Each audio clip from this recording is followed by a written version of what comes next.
Welcome to Solutions Studio. This is a free series on C programming language. If you like these videos, please subscribe to follow along with this series. Also, please like and leave a comment and share the video to help spread this series.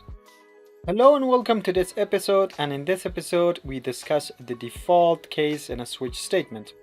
You may have noticed from the previous programs that the default case is used whenever there is no match to any of these other explicit cases. So if there is no match between the grade, which is the controlling expression, and these cases that we have defined explicitly, what is going to happen at the end is that default case is going to be executed.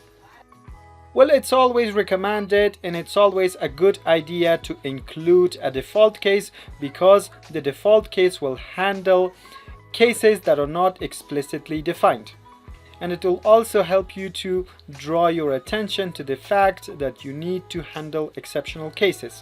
For example, in our case, we don't have to explicitly define all of the cases for all letters.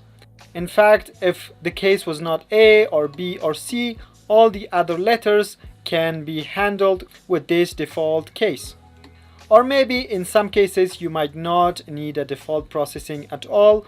It really depends on your program. Another important idea that you need to understand is that in a switch statement, the case clause, which these are the case clauses, and the default case can happen in any order. So it means that the default case can actually be in the first part of the switch statement and it will not make any difference. But it's always common to put the default case at the end.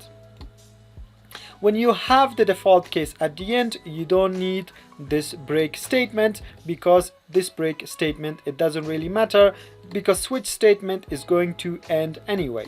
But many programmers, they use this break statement at the end of this default case just to make the code more clear and to make it match with the other cases. And that's it for this episode. I hope to see you in the coming episodes where we will discuss about switch statements in more details.